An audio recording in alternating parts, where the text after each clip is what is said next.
और अब अगली खबर, सुल्तानपुर एनकाउंटर पर सियासत तेज हो गई है। आरोपी मंगेश यादव के घर पर पहुंचे समाजवादी पार्टी के नेता। सुल्तानपुर में सर्राफा कारोबारी से लूट में शामिल था मंगेश। कल पुलिस एनकाउंटर में मारा गया मंगेश। सुल्तानपुर एनकाउंटर पर अखिलेश यादव ने सवाल उठाए थे और आज समाजवादी पार्टी के नेता भी पहुंचे हैं आरोपी मंगेश यादव के घर पर।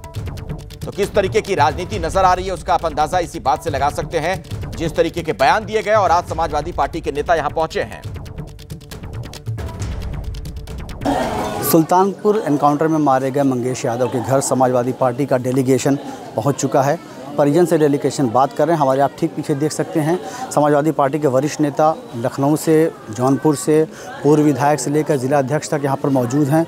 परिजन से बात कर रहे हैं, पूरी घटना का ब्यौरा ले रहे हैं कि मंगेश यादव क्या करता था, कहाँ रहता था और किन लोगों से मिलता था, घटना में उसका हाथ है कि नहीं है, ये किस तरह से पूरा घटनाक्रम हुआ है, बात कर रहे हैं, सांत्वना दे रहे हैं। यहाँ पर आप ग्रामीणों की भीड़ भी देख सकते हैं कि ग्रामीण यहाँ पे इकट्ठा हुए हैं, जो सीधे तौर पर मंगेश यादव को आरोपी नहीं बताते हैं। वो बताते हैं कि मंगेश यादव इस तरह का नहीं था, वो इस तरह की चीज़ें नहीं कर सकता था। परिजन में भी रोना पीटना मचा हुआ है।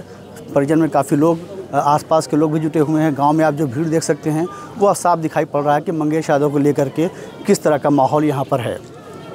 जौनपुर से जावेद अहमद, एबीपी न्यूज़ के लिए। तो सवाल यह है कि क्या यह राजनीति नहीं है? पुलिस का काम, अदालत का काम, क्या यह भी अब नेता ही कर लेंगे? इस तरीके से वहां घर पर जाकर पूरी पूछताछ करने का क्या मतलब, पूरी जानकारी जुटाने का क्या मतलब, इस तफ्तीश का क्या मतलब? यह मामला अब अदालत में जाएगा। जाहिर तौर पर जो पुलिस ने किया उसको लेकर अगर सवाल भी खड़े होते हैं, कुछ भी होता है तो उसका निपटारा अदालत में हो सकता है, वहां पर तर्क वितर्क होंगे। लेकिन इस तरीके से डेलीगेशन पहुंचना, जिस पर गंभीर आरोप थे, वहां पर कुछ पार्टी के लोग पहुंचते हैं और इस तरीके से अपने लेवल पर यह तहकीकात करते हैं, जाहिर तौर पर सवाल खड़े होंगे। हमारे साथ वीरेश पांडे हमारे सहयोगी इसी खबर पर मौजूद है। वीरेश, कुल मिलाकर बड़ी तस्वीर अब यही दिख रही है इस मसले पर कि जमकर राजनीति हो रही है। देखिए, नेता विरोधी दल हैं विधान परिषद में और मुख्य विपक्षी दल के अध्यक्ष अखिलेश यादव के निर्देश के बाद वहां गए हैं। निर्देश ये था कि ये जो एनकाउंटर है वो फर्जी है, एक जाति विशेष को चिन्हित करके मारा गया है और जो सजाती हैं तथा कथित अखिलेश यादव ने कहा है उनको छोड़ा गया है इसी घटनाक्रम में। इसलिए यूपी की जो सियासत है उसे जातीय कलर, जातीय रंग देने की कोशिश है और ये ऐसी कोशिश है जो 27 और उपचुनाव में उसका प्रदर्शन देखने को मिलेगा। अखिलेश यादव ने साफ एक्स करके कहा कि ये जो विद्वेष फैलाया जा रहा है, एक जाति विशेष को चुन चुन कर मारा जा रहा है, इससे साफ जाहिर है कि सांसद के तौर पर, पूर्व मुख्यमंत्री के तौर पर, पूर्व नेता विरोधी दल के तौर पर, अखिलेश यादव और मुख्य विपक्षी दल के राष्ट्रीय अध्यक्ष के तौर पर ये सवाल खड़ा कर रहे हैं और इस एनकाउंटर को फर्जी बता रहे हैं। ये जो संदेश है वो पूरे राष्ट्र में जाएगा। यूपी की सियासत पूरे राष्ट्र में जिस तरीके से धुंधली करने की कोशिश है, ये उससे साफ जाहिर है। ये कोई सामान्य आरोप नहीं है। और उन्होंने कहा कि सोमवार को 3 पकड़े गए, उनके पैर में गोली मार दी गई, उनको लंगड़ा बनाकर ऑपरेशन लंगड़ा करके छोड़ दिया गया। मंगेश यादव पकड़ा तो उसे गोली मार दी गई, ऐसी मार दी गई कि वो मर गया और उसे मृत घोषित किया गया। और मतलब अपराधियों का भी जाति के आधार पर वर्गीकरण किया जा रहा है। समाजवादी पार्टी के नेताओं के जौनपुर दौरे पर बीजेपी हमलावर हो गई है। एनकाउंटर में ढेर मंगेश के घर जाने पर बीजेपी ने समाजवादी पार्टी को घेरा है। अपराधियों का साथ देने में समाजवादी पार्टी किस न्यूनता तक जाएगी? अब समाजवादी पार्टी अपराधी के घर जाकर के मातम पुरसी करना चाह रही है। पहले मुख्तार अंसारी के घर जाकर के वहां मातम पुरसी करने का काम अखिलेश यादव जी करते हैं और अब मंगेश यादव, जो 1 लाख रुपए का इनामिया बदमाश था, जो पुलिस पर गोली चलाने का दुस्साहस कर रहा था, अब उसके यहां फातिहा पढ़ने के लिए समाजवादी पार्टी के नेता प्रतिपक्ष विधान परिषद के जा रहे हैं। ये समाजवादी पार्टी का जाति प्रेम उत्तर प्रदेश को लेकर के गर्त में गया था, ये उत्तर प्रदेश को फिर गर्त में लेकर जाना चाहते हैं। सुल्तानपुर में डकैती के आरोपी मंगेश यादव के एनकाउंटर पर अखिलेश ने जहां जाति वाला एंगल जोड़ दिया, वहीं अब समाजवादी पार्टी के पूर्व सांसद डॉक्टर एसटी हसन ने भी बड़ा बयान दिया। एसटी हसन ने कहा कि यूपी में जाति नहीं, धर्म देखकर एनकाउंटर किए जा रहे हैं।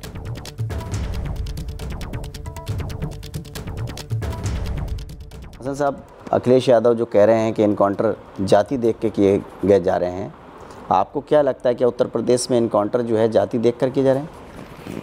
देखिए, पहली बात तो ये है कि हमने और आपने ये क्यों एक्सेप्ट कर लिया कि एनकाउंटर इस तरह के हो जाएं? हमने क्यों एक्सेप्ट कर लिया कि बुलडोज़र इस तरह से चल जाएं? क्या संविधान नहीं है हमारा? क्या अदालतें नहीं हैं हमारी? पुलिस का काम है कि अदालत के हुजूर में उसको अपराधी को भेजें और अदालत जो भी फैसला ले, चाहे बुलडोज़र चलाए या किसी को फांसी पे लटकाए। जितने एनकाउंटर हुए हैं आप उनकी अगर हिस्ट्री उठा कर देखेंगे, उसका रिकॉर्ड निकालिए, तो आपको पता चलेगा कि जाति ही नहीं बल्कि धर्म भी देखा जा रहा है। कितने मुसलमानों के एनकाउंटर हुए हैं, कितने और लोगों के हुए, मुसलमान और यादवों के हुए हैं। सुल्तानपुर की घटना में जिस डकैती में 16 लोग इन्वॉल्व थे, एक यादव ही मिला था उसका एनकाउंटर करने के लिए।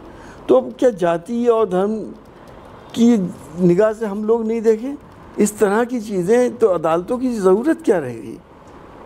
जब सज़ा सरकारें देने लगें और इस तरह से देने लगें, तो फिर मैं तो समझता हूँ कि संविधान का ज़बरदस्त उल्लंघन हो रहा है। क्योंकि सरकार और भाजपा के नेताओं का कहना है कि जो भी लिस्ट है उत्तर प्रदेश में, जो अपराधी हैं, चाहे उसका धर्म क्या है, जाति क्या है, उसे नहीं देखा जाता। अपराधी कोई भी हो सकता, उस पर कार्रवाई हो रही है। और ऐसा उन्होंने दावा किया है कि अलग अलग धर्मों के, अलग अलग जाति के लोगों के इनकाउंटर हुए हैं जो अपराध में संलिप्त थे, या जो भी कार्रवाई हो रही है, अगर बुलडोज़र की भी कार्रवाई हो रही है तो वो अपराधियों पर हो रही है।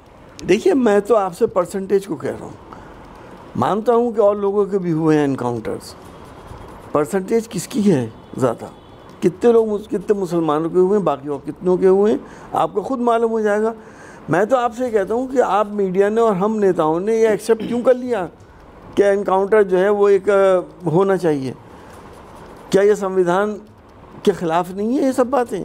हमें तो इस बात पे भी अफसोस होता है कि हमारे जजेस किस लिए हैं यहाँ पर?